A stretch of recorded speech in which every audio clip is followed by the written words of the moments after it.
Hello investors, James Walkup and Stephanie Jones here with TurnkeyInvest.com. Hello. Hey guys, so today we want to shoot a quick video. We're going to start doing some educational videos about the Turnkey Invest process, the things we've put together to help you succeed. Today we're going to go over our checklist. If you'd like a copy of this checklist, reach out to the team. You can go on the website and push the button that says request one of the checklists, and we'll send it to you. We'll give you a PDF of it. We'd love to mail you one if you want a physical hard copy of one as well. So why a checklist? If I had been using a checklist like this my entire career of investing in Memphis, it would have saved me thousands of dollars, heartache, problems. But it also gives you an idea of what to be looking for in any market you might be purchasing in. Some of my investors buy in several different markets, so this is not just a Memphis checklist, it's buying rental properties anywhere. So let's start out with number one. Is this an A, B, or C neighborhood? So Stephanie, you know I talk about neighborhoods a lot. You can buy a good house in a bad neighborhood, do a beautiful renovation on it, and attract a tenant, but sooner or later that good tenant's gonna move out of a bad neighborhood. So I preach it to my team all the time, to my investors as well. Buy neighborhood. Because what attracts the type of tenant that we are seeking all the time, and what is that? That's someone that's going to take care of the property, stay there long term. If they stay on average 3 years and they leave the house in relatively the same condition they found it in, that's a huge home run. And so a great neighborhood does that. So let's also go into a little bit about our definition of an A, B, and C neighborhood. An A neighborhood is going to be 90% homeowner or better. A B neighborhood is going to be your typical Memphis neighborhood. So 50% homeowner, 50% rental. A C neighborhood is going to be almost completely rental properties. There'll be a few people in there that are homeowners, but the C-class neighborhoods, almost all rentals. Some of our neighborhoods that have duplexes, those were built as rental neighborhoods because very few people ever own an entire duplex. It is becoming more popular with the house hacking crowd. If you want to learn more about that, I'll have to do a video in the future about house hacking. But duplex neighborhoods were built as rental neighborhoods. So C-class would be all rentals. Things we overlay on top of that. What's one of the things we also look at for A, B, and C type neighborhoods? So we look at their proximity to shopping, to major employers that we have in the area. We take all of that into consideration as we're doing our neighborhood rankings. And just the value of the rents that we're collecting in that area, the value of the properties. I talk a lot about, and James talks a lot about, how Memphis is very street by street. So we not only look at just the zip code that we're working in, we look deeply and closely at the neighborhood that we're working in within that zip code. That's right. I'll give you a quick example. So you brought up the shopping, the amenities in the neighborhood or near the neighborhood. You don't have to go do a market study. You don't have to look for huge data. Use other companies' data. So in an A-class neighborhood, you're going to find a Whole Foods and a Chick-fil-A. In a B-class neighborhood, you're almost always going to find a super Walmart nearby. That's America's store. So the B-class neighborhoods are where our workforce live. The C-class neighborhood, you're going to find more Dollar Generals, Family Dollar, the neighborhood grocery store that's the off-brand name. In the Memphis area, we have Kroger. So Kroger's the big grocery store everybody goes to. In the C-class neighborhood, sadly, they're going to have an off-brand, grocery store. And for most cases, there's C-class neighborhoods with Kroger's. Let's talk about another one that most people don't think about: the value of the land that house sits on. So in an A-class neighborhood, right now, we have a executive level rental under renovation in Germantown right now. If any of you guys know about Germantown, one of the highest income per capita in the state of Tennessee for the past 20 years. If that house burned to the ground today, what would I do with the piece of land that I was left with after receiving that big check from the insurance company? Well, I would build a much bigger, more modern, up-to-date house, because that's what the piece of land dictates I could do with it. And I would sell it for a profit. I would take those profits, reinvest into more properties. In a B-class neighborhood, our typical rental property, if that house burns to the ground and you get your insurance check, your check would be just enough to rebuild exactly what was there. And that's what that piece of land dictates would be the highest and best use of it, is to rebuild that 3-bedroom, 1.5 bath with 1-car carport. In a C-class neighborhood, oftentimes we would take our insurance check, we would go invest in another property and donate that lot to a local charity. I don't know what these charities do with the lots, but they do take them. So land value is another way to look at that. One of the huge things that determines A, B, or C neighborhood, crime. So that's why we put a crime map on every house right there front and center, because there are two issues in Memphis: crime and schools. So we have a deplorable school system in the Mid-South. I'll get to that in a minute. In the Memphis area, excuse me. And there is crime in certain areas. Now, I live right in the heart of Memphis, and I am a Memphian. That's what they call people in Memphis, Memphians. I love Memphis, Tennessee, and where I live, there's very little crime. But there's specific areas that you need to be aware of when buying rental properties. And if someone's not right there transparently showing you the crime map, you should, a little alarm should go off in your head. Why is this not being brought to my attention?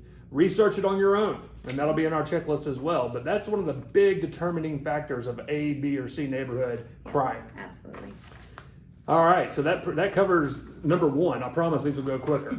Number two, what is the estimated cash flow? So, all right, so if I'm going to buy a property and I have a set number of cash flow that I'm looking to achieve, I want to work the numbers myself because a pro forma could be created by anybody. I like a simple pro forma. A complicated pro forma is usually trying to hide something. I learned that from Brandon on Bigger Pockets. So a simple pro forma showing me my cash flow. Let's define cash flow just real basic for anybody that's first time watching. The money left over from your gross rent after all expenses. Don't forget to pay Uncle Sam and your mortgage if you have a mortgage on the property. But a lot of people like to leave out future maintenance, and they like to leave out vacancy, because truly they're not an expense that you can count on every month, but they are an expense long term. So always account for a vacancy, always account for future repairs, even though the properties people are buying brand new roof, brand new HVAC, hard surface floors, or brand new construction. One day that roof will have to be replaced. You need a small fund. I call mine a maintenance reserve fund. And every time I collect rent, a portion of that collected rent drips down into the maintenance reserve fund, because one day that brand new roof will have to be replaced. One day that water heater will go out. No reason to be surprised when it's time to spend some money on your house 20 years from now.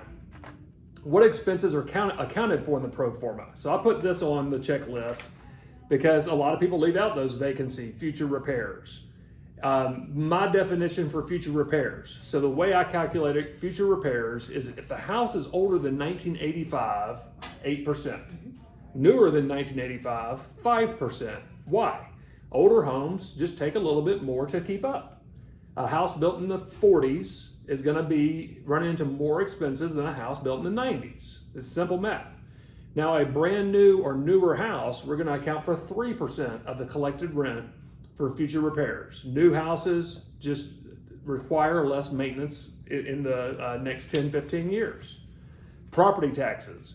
Where are the property taxes coming from is an important question. Make sure it's an exact figure, not estimated, not a tax calculator. Dig into the source. Your provider, your realtor, wherever you're buying, should be able to provide this information for you.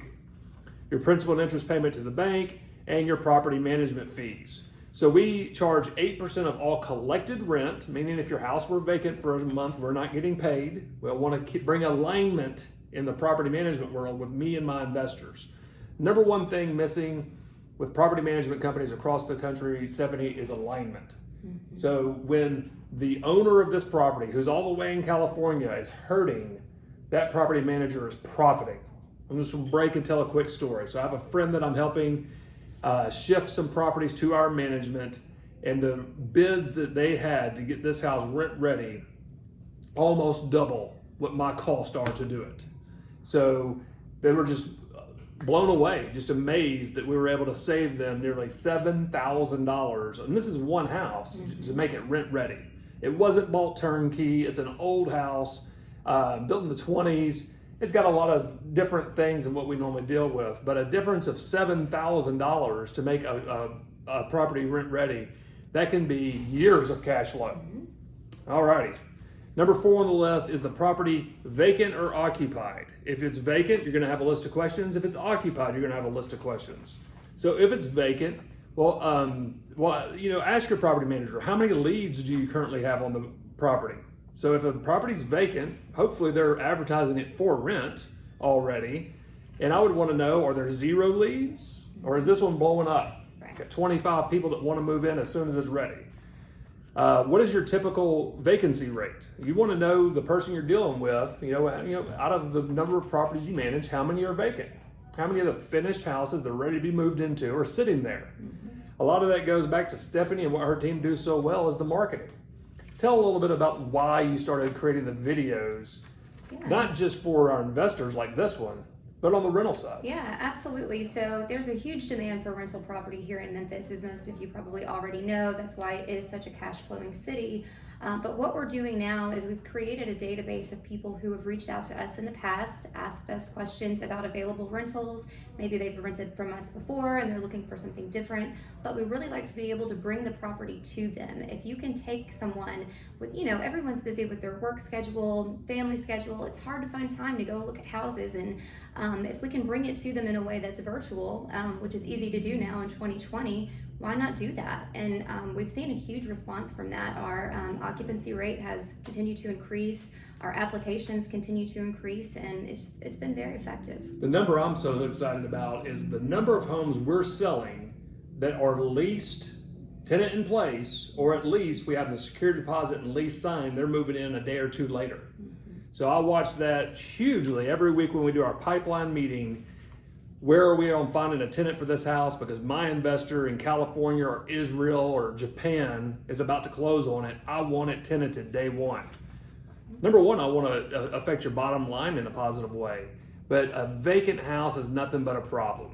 If you had a small leak from a defective water heater from the factory and it's vacant, that could become a big deal rather than really I want to get somebody in that house. A neighborhood kid breaking in and having a party. I mean, we've seen it all. All right, if the property is occupied, when does the lease end? You don't want to buy a property and the lease is ending in a month and it's uncertain. Well, are they going to go month to month or are they going to sign another lease? So you need to ask that question to your provider, your realtor you might be working with. What can you tell me about the tenant?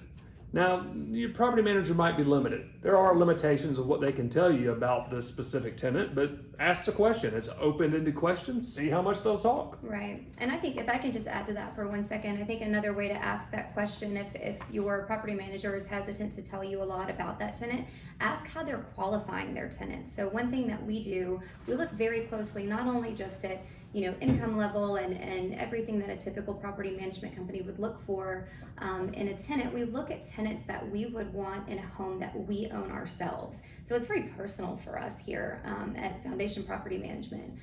So ask them, what are you doing? How are you screening those candidates? What do you look for before they sign a lease? Throw them a curveball. Ask them this question. What is your maximum DTI? A lot of your property managers out there might say, well, what's a DTI? Debt to income ratio. It's the same ratio that your mortgage company is looking at to see if they're going to give you a mortgage. Who cares if somebody makes 3 times the rent? And that's an industry jargon you hear over and over again. Well, they make $3,000 a month and the house is $1,000 for rent. They're qualified. What if they have an $800 a month car payment? $35,000 in credit card bills? Can they afford this house when old Murphy comes along, Murphy's Law? The car breaks down, the kid's sick, they had to take off from work, they need cushion. So many times somebody will come to our company looking to rent a $1,000 a month house. They don't qualify, but we will let them rent an $800 house because that's where their debt to income ratio allows them to be. Ask this question: how much of a security deposit are you holding on my behalf? And use those words, my behalf. It's your money if they tear your house up. And how will you determine what portion of this is returned, if any? So a lot of property managers give every bit of security deposit back. Easy to do. It's not their money. It's the rich guy in California. And most of the investors we work with are not, just multi-millionaires. This is your retirement. This is your life savings that you're trusting with us to be good stewards. So if they move out and the house is not very much like when they moved in, they should be holding the security deposit. So what determines if they're going to give the security deposit back or a portion of it back or none at all? Ask those questions. They're hard questions. Number 5, I want to see a detailed scope of work. Show me all the work being performed on the property, especially my big ticket items. So the roof, mechanicals, flooring. I want to see hard surface floors in all the high traffic areas and wet areas. So hallways, always hard surface flooring, tile, LVP, real hardwood, kitchens and bathrooms, living rooms, dining rooms, bedrooms. My tenants prefer carpet, and a 3-bedroom home is less than $400 to put carpet in 3 bedrooms. If I can't get 5 tenants 10 years of carpet use, then they've really done something to damage that carpet. Maybe they spilled a glass of red wine, I don't know. But worst case scenario, I'm spending less than $400 to replace the carpet, and the tenants overwhelmingly have told me I like carpet in the bedroom. It feels less commercial, it feels more like a home. Yeah, and there's sound padding, there's additional benefits to the carpet as well, so yeah. And you know, some of the rooms that you put a queen or king size bed in there, a nightstand and a dresser, you've covered 95% of the room already. Exactly, yeah. All right, so what appliances are included? So you're buying a house, it's under renovation with Turnkey Invest or anyone else. What appliances are included? A lot of people ask me this, and I'm kind of perplexed, but now I'm used to people asking, well, are a washer and dryer included in your houses? Absolutely not. In the Mid-South, you're never going to see a washer dryer included in a single family home, maybe an apartment downtown or out in Germantown, Carville. Refrigerators, very rarely.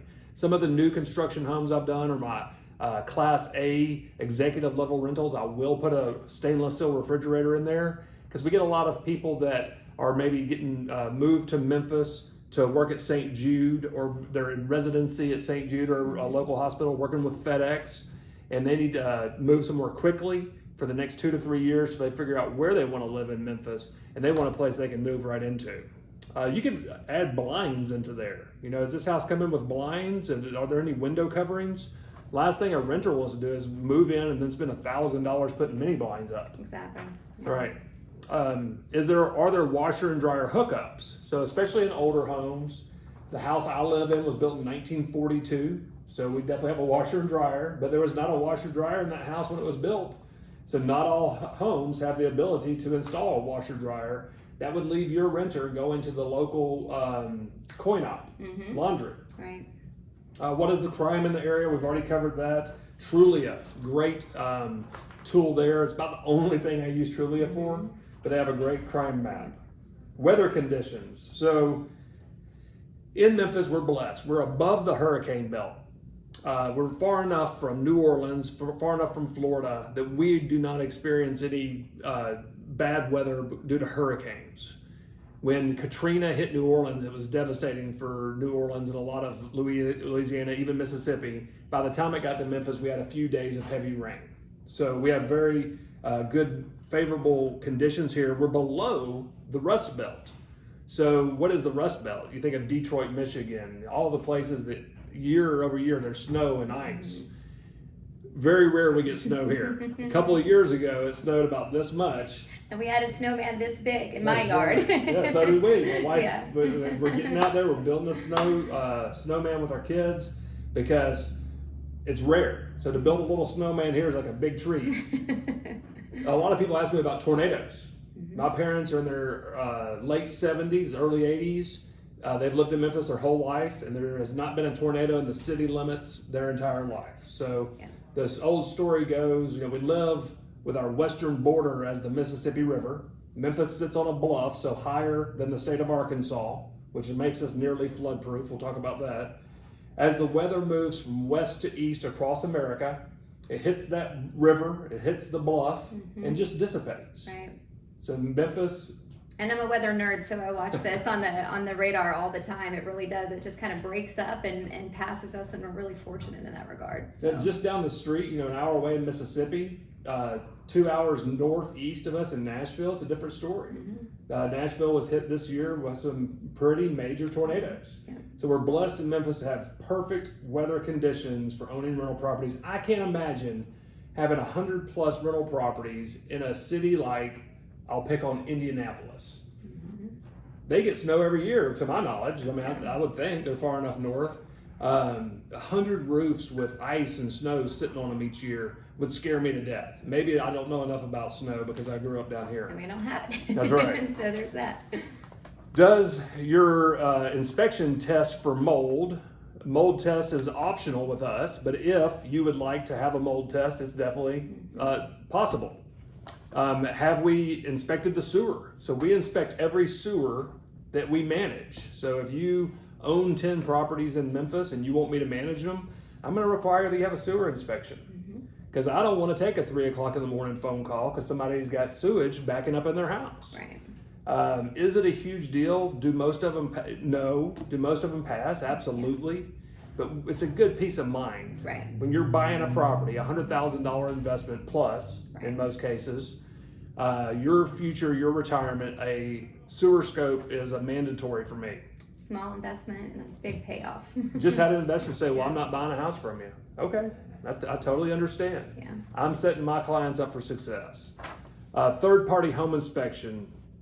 Who are you using and what kind of guarantees are there on that? So with our company, Turnkey Invest, every house has a third-party home inspector. They're going to come out and verify that the work completed on this house is up to your satisfaction when it comes to labor and material.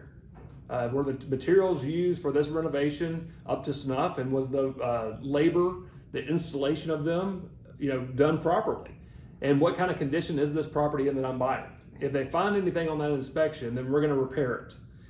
Are they going to find something? Every time, or they didn't earn their $300. Exactly. Right? Yeah. And I'd be shocked if I built a brand new house. I built brand new houses as rentals. I'd be shocked if the home inspector didn't find something on a brand new house, let alone a fully renovated house. Alrighty, where are we? So third-party home inspection. I'd like to see a copy of the contract that I'm going to be signing to purchase before I go forward. Right. So in my checklist, if I'm buying houses in San Diego or Beijing, here's on my list. Realtor, send me a copy of sample of what the contract would look like, the purchase agreement. I just want to read through it. Maybe I want my lawyer to look at it. Right. So we've got this uploaded to our due diligence vault on the website, so where you can read it. It's not going to have your name filled in, the property address. It's just a sample document, but you need to know what you're signing. The majority of people in the turnkey space have written their own contract. They've hired a lawyer and paid them $3,000 to $5,000 to draw up a contract. Well, there's one provided by the Tennessee Association of Realtors, which I'm a proud member of. I'm a real estate broker in the state of Tennessee and Mississippi, and I let their lawyers write it. Now, the reason that a lot of people would want to write their own contract, it's more in their favor. So our contract is contingent upon appraisal, the home inspection we just talked about. If you get the home inspection, you're not satisfied, cancel the deal, give me my money back. If you get the home inspection, you're not satisfied with the repairs we make and the proof of those repairs we give to you, cancel my contract, give me my earnest money back. Tennessee Association Realtor contract provides that for you. It's also contingent that the house does not have termites. Mm-hmm. Anything I'm missing out there? Our scope of work, everything that we say we're going to do. The scope of work is part of the actual purchase and sale agreement. So everything that we say we're going to do on the house, if we say we're installing granite countertops, and at the end there's Formica countertops in there, we've made it part of the purchase and sale agreement. If it says Formica countertops and you're looking for granite, guess what? It said Formica.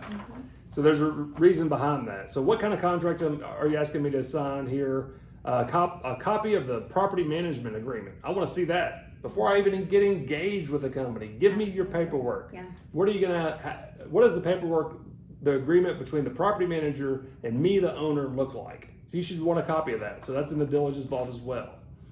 Give me a copy sample of your lease. I want to see what kind of lease my tenants are going to be signing. So we'll give you a copy of that. A complete step-by-step game plan to purchase. So go to my website, look on any property, and we have a handbook. In the handbook, I've got a step 1 through 12 of what it looks like to buy a house with us. Number 1 is just exploring, just getting to know us. A lot of people ask, should I come out and visit you guys before you buy the first house? I'm like, yes, get on a plane, come see us. I'd love that. The majority of our investors just don't have time. COVID's going on, all those things. I'd want to see a company bio. Who am I trusting with my investments is the question I have here. So if I'm dealing with James and his team in Memphis, Tennessee with Turnkey Invest, who are these people? Give me a bio. What kind of background do you have? Do you have the experience that I need to handle millions of dollars of real estate? I'm 2,000 miles away in most cases. I would want lots of photos. So that's one thing we're great at is photo updates through the whole process of renovation and beyond. So I'd want interior, exterior photos. I'd want comparable sales. I have a whole folder dedicated to this on the website on each property showing you what homes are selling for in the immediate vicinity, comparable sales, comparable rents. Show me the comparable rents in the area, James. That's all on the website. What are the annual taxes and how are they calculated? That's a whole nother video I'm gonna do. Why invest in Memphis? One of the reasons is the way our taxes are calculated and they are steady year over year. In other areas where my investors own properties, Dallas, Fort Worth area, they got taxed out of cash flow. So if you have investments in areas where it's uncertain what taxes will be in the future, we always know they'll be higher. Rent should go up to cover that. But if a municipality just keeps raising property taxes, you could be priced out of your cash flow. That's one of the reasons Memphis is such a great place to invest. What are my insurance options? We have a group policy. We'll do another video about the group policy insurance that we have to offer. What size is the lot that the house sits on? So this could be important if that lot's really small or too big. Too big, it'd take a certain type of tenant with a certain type of equipment to be able to keep that big lot up. Right. Same thing with a pool. You know, I've had rental property in the past with a pool. Probably won't ever do that again. Never say never.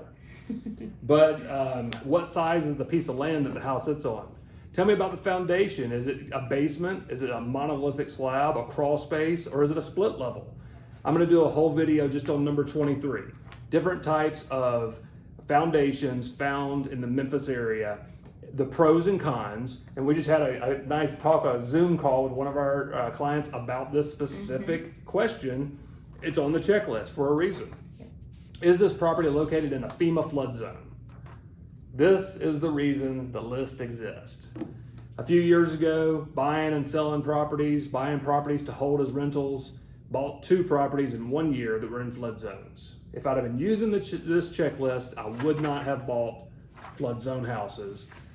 We do not encourage people to buy flood zone houses, especially in Memphis. I told you earlier, we're sitting up on a bluff, Mississippi River, Arkansas is flat as a pancake. All of our water flows to the Mississippi River, which would overflow into Arkansas. Memphis is nearly flood-proof. I have an article in Think Realty magazine about that. I can put the link to that below in the description here. Exterior construction. Is this house made of brick, vinyl siding, aluminum siding, hardy board? What is the exterior made of? Because you've all heard me say that I love houses that are little tanks of houses. I like a tank of a house, meaning it's pretty simple, but it's brick trim roof, my ideal house. There's not a bunch of siding. There's no weird stucco that might have to be recalled. It's not a material I'm not used to. I love vinyl siding. I like aluminum siding. Any of these things that last a long time. How old is the roof? Is it brand new? Is it 3 years old? Is it 10 years old? How did you determine that? If it's not anything other than brand new, how did you determine the age of that roof? Windows, are they aluminum? Are they wooden? Are they vinyl? Wooden windows, lots of upkeep. Aluminum windows, no upkeep. Vinyl windows, less upkeep. However, most vinyl windows are double pane, great for energy efficiency. Eventually you will lose the seal and it will fog up in between the 2 panes of glass. Does not make the window where it's unsafe to live in the house or anything, but when you go to sell the house, you have to fix that. All right, so we're on number 26 and we're gonna keep going. Anybody still hanging into this video, I applaud you. If you're still hanging into this video, I would like for you to leave a comment that said, I made it to line 26. And I know that several of you watch, I'm humbled every time we have a client in town or on a Zoom call or even on the phone. They're like, James, I watch all your videos. I watch all of Stephanie's videos. It's our job to bring Memphis to you virtually. You don't have to get on an airplane and come here once a month, once a year, or every 10 years. We want you to come. That's our favorite thing is when investors come to town.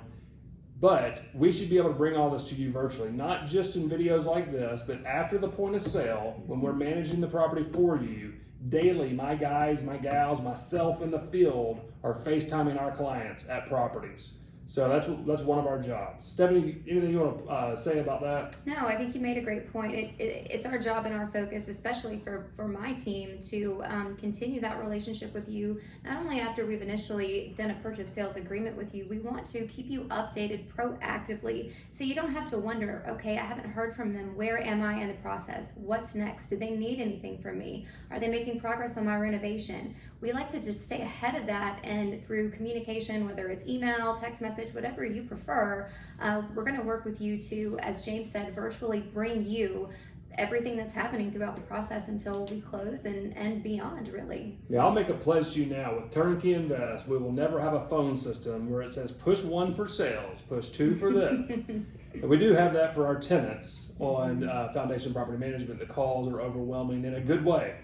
But you will have our cell phone numbers as long as this company is in business. For years and years, you will have Stephanie's number, you'll have my number, everyone on the team. Text and phone calls and FaceTime, it's our job to stay on top of that. Absolutely.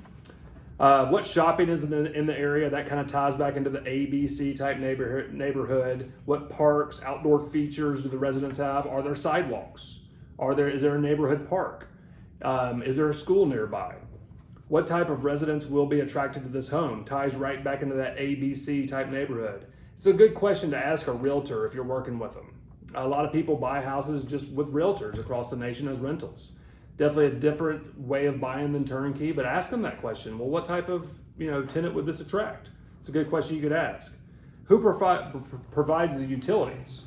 So in some areas, you might be on a septic tank. You might have a private utility company. In the Memphis area, we're blessed that most of our utilities are through one utility provider, Memphis Light, Gas, and Water. It's a bit of a monopoly, but they are pretty awesome at what they do. Who provides the fire? Who provides the police? From municipality to municipality, from county to county, it could be different. It will be different. Is the house attached or detached? So there are several homes that are not duplexes, but they are attached to each other. Normally there's a firewall that is a common wall they share. So a firewall is typically a cinder block wall filled with some type of fire retardant. But it separates the two properties, making them fee simple. They both have their own address, parcel ID number, mailbox. So those are the different ways that they are separate but connected. So we love townhouses, patio homes that are connected. We have a lot of people that are moving out of an apartment and into a patio home. They don't want a big yard to keep up. Right. But they want a little bitty backyard where they could put a swing set or maybe a barbecue grill. Yeah. Just enough to call it a single family. What is behind me? Behind the home I'm buying, number 37. So often we don't think, look on Google Earth, go to Google Maps, survey the area. What backs up to this property? Is it a parking lot? Is it a cemetery? Is it another home in most instances? But what's around me? What's directly behind my home?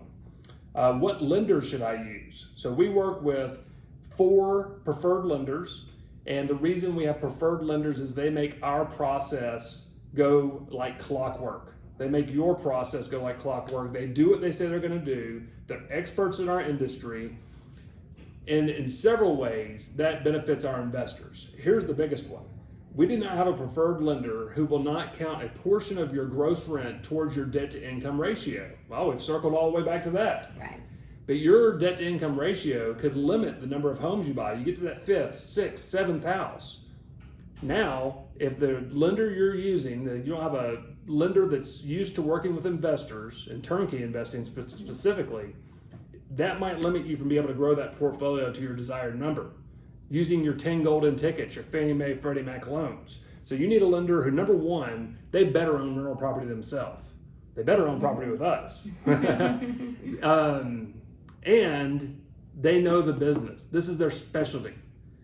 Yes, any banker at Bank of America or Wells Fargo can do your first loan.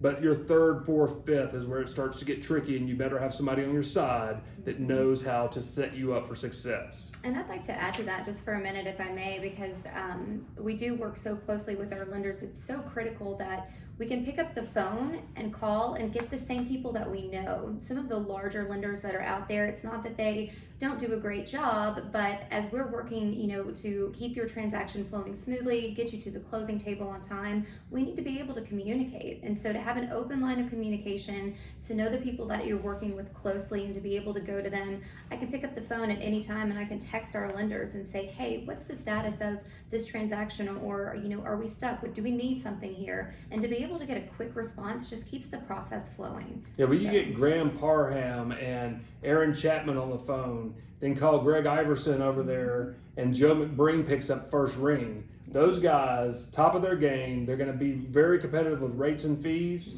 and they're going to get you to where you're trying to go. Square footage, what's the source? Where did you get the source of the square footage that you're giving me, turnkey provider or realtor you might be working with? The type of property, is it a ranch style home? That'd be a 1-level, 3-bedroom, 2-bath. Is it a 2-story home? Is it a duplex? Is it a contemporary home? I always say that weird floor plans attract weird people. I want a cookie cutter living room, kitchen, bedroom, bedroom, bedroom, bathroom, bathroom. Very simple. When you start going into houses and it's this amazing architect drew the house and built it for he and his family 35 years ago, they're harder to rent because they're anomalies, and weird floor plans attract weird people. All right, so what type of warranty is provided on your homes? I'm going to leave that as the cliffhanger. Turnkey Invest has amazing guarantees. We have 4 guarantees that we provide to all of our investors who purchase through our system, who are using one of our preferred lenders, and who's using our in-house property management company, Foundation Property Management. I'm going to do a whole nother video. Our next video is going to be about our rental guarantees, our home warranties, all the guarantees we put behind every property. So look for that to come out next week. Stephanie, what would you say to someone who is first time investing, based on the calls you've had recently? What would you say the biggest reason that so many people are choosing to invest today? To give you a little bit of background on this, we had our largest month ever just last month. This month is going to beat last month. Right. And it's nothing that we're doing. The market's hot, but what is it that investors are telling you? So it's consistent, it's stable. We know that need for rental housing is going to exist. As James mentioned, he's a Memphian. I'm a Memphian as well. I've known this about Memphis my whole life. The need for rental homes and high quality rental homes here in Memphis is not going to go away. We have a lot of major employers here that employ people from the person driving the forklift to the person flying the plane. Some of them may be here on contract, and some of them are, they're just going to be renters for forever. And so that need here it's consistent. So your investors are telling you what I'm hearing, in this uncertain world we're living in, I want to invest in something that's steady. Right, exactly. That's so consistent, it could almost be called boring. Yeah. That's what people love about Memphis. Year over year, the demand for quality rental homes is stronger than ever. I'll take just a second and say what I say a lot. We've got enough rental homes in Memphis. We don't need any more. But investors, owners of rental properties that I go into daily, I go in their houses with tenants living there, they should be ashamed of what they're renting to a single mom working 2 jobs, raising 3 kids. The houses smell. There's mold in them. The electrical's not up to date. It's not even a safe place I wouldn't have my kids in that house. The roofs are leaking, the air conditioners are not working, and it gets hot here. Right, it does. When we provide the type of house we provide, brand new roof, AC, not even a question of mold, electrical's updated, we are overwhelmed by people wanting to rent these houses. So as much as it is about, an investment, creating big ROI for my investors, it's also a give back. Right. City of Memphis needs us in a big way. Yeah, we're creating homes. Yeah, we're not renting houses. Right. We don't have tenants. We have residents living in our homes. If I don't see a Christmas tree in a house, I'm upset because that's not somebody that's treating it like home. Right. I've had clients come up and give me a big hug on move-in day because it's the nicest house in their whole family. Right. And that's where they're having Christmas that year. That's where they're having Exactly. Thanksgiving. Yep. So I hope this has been helpful. Stephanie and I are going to continue these fireside chats. Yeah. And next week we're bringing Guarantees. Guarantees. But each week we'll bring a little bit more of Turnkey Invest, who we are, our culture, to you virtually. Thank you so much. Thank you.